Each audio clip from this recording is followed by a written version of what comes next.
Hey, what's up you guys? Welcome back to my channel. My name is Haley, and today I'm going to be talking about Depop. If you guys don't already know, Depop is the platform that I use to resell vintage clothing. It's a great place to start a business in reselling clothes, but it's also a great place for your average person to sell their clothes and get a little bit of cash back. So to make this video as inclusive as possible, I'm going to be covering all of those bases, from the new Depop seller to the established user that wants to grow their following and become a Depop top seller. So I've been using Depop since about August or September of 2019, and right now in May 2020, I have hit the threshold to become a Depop top seller. I'll leave the link down below so you guys can read up on what it means to be a top seller, but basically it means that I am selling a lot of clothes. What started out as just a fun little passion project has turned into my full-time career, at least for now. And if any of you guys are interested in doing the same,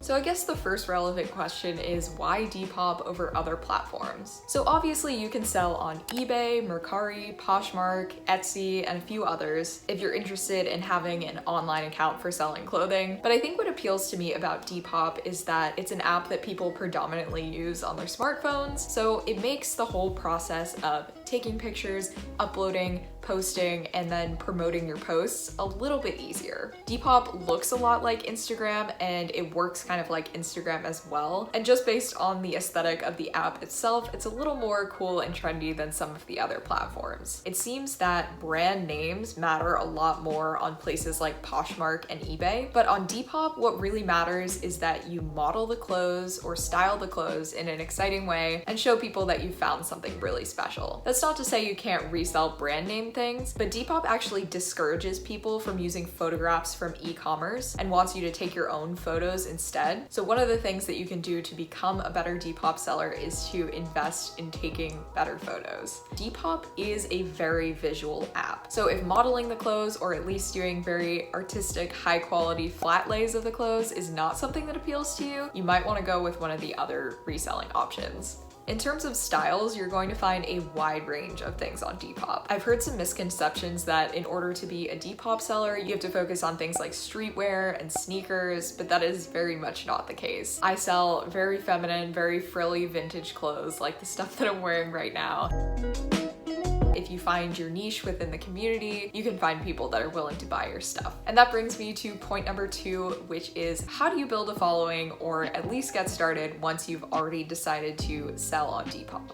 One of the things that I did when I first started was I followed a bunch of other Depop accounts. I mainly followed accounts that seemed to be selling similar clothes that I would be interested in buying, and since it's not a huge investment to throw someone a follow, a lot of those accounts followed me back, even if they have a pretty big following. You may even get some followers before you've posted your first item. But obviously what's going to take you to the next level all depends on your quality of posts. How interesting can you make what you have seem to a potential buyer? There are lots of ways to do this, and the first is certainly to focus on taking good pictures.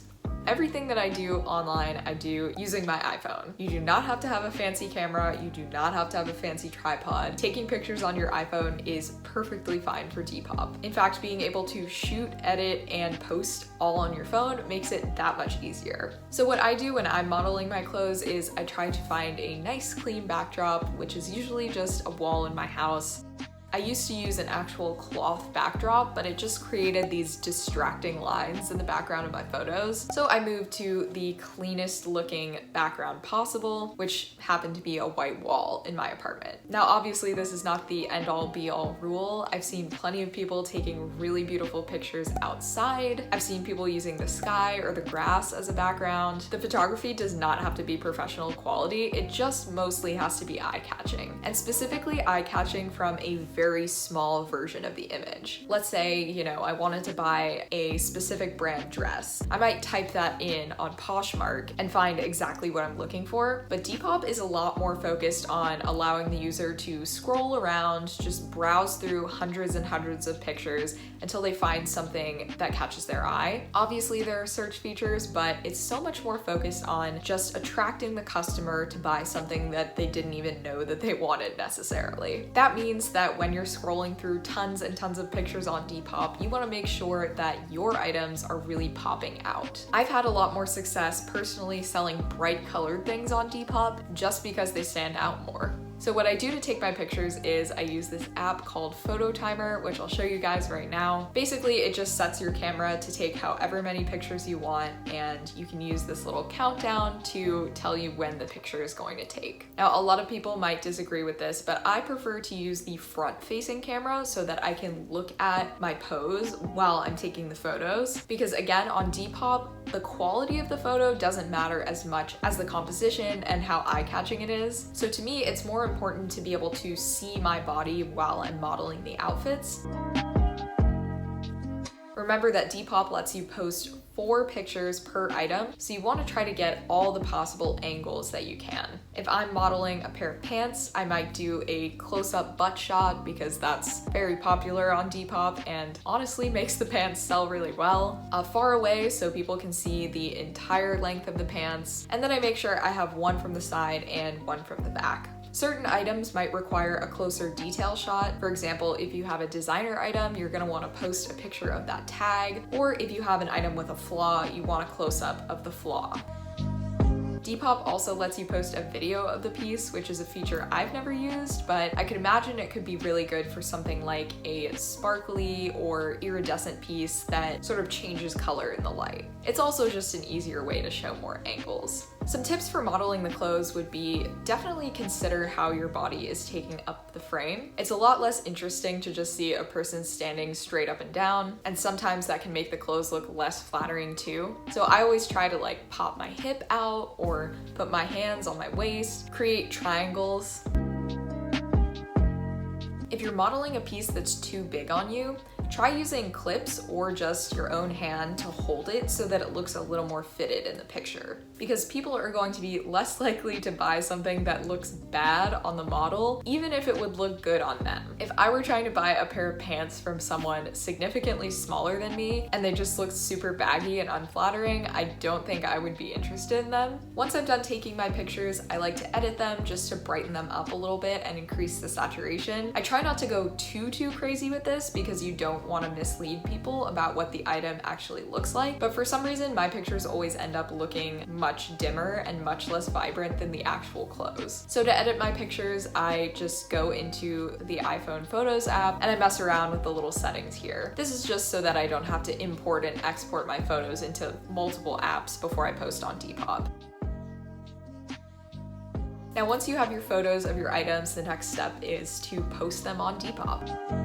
So as I mentioned before, you can use 4 photos for every listing, and pretty much in every case, you're gonna wanna use every single one of those 4 photo slots. It just gives the buyer a little more confidence that they know what their buying looks like. Then you have to post a description of the item. And now, descriptions on Depop are a little bit tricky because there are several things you can say or do that will get your post taken down. Don't ever reference any other brands. For example, if I bought this top at a thrift store and I said it looks like a Reformation top, it doesn't matter that it looks like a Reformation top. Even if it does, I can't say the word Reformation in my post. Now, sometimes you'll see people getting away with this, but it is not actually Depop sanctioned. I've had posts of my own taken down in the past, so try at all costs to avoid that. When writing a caption though, make sure to use as many descriptive words about the piece as you can. For this top that I'm wearing right now, some key descriptors would probably be puff sleeves, pearl buttons, 1980s vintage, floral, pink, white, purple, silk, all of the above. If there's a brand name on the tag, you might want to put that in. And then you want to mention something about the condition of the item. Are there flaws, or is it in brand new condition with tags? Lastly, a key thing that you can do is post the measurements.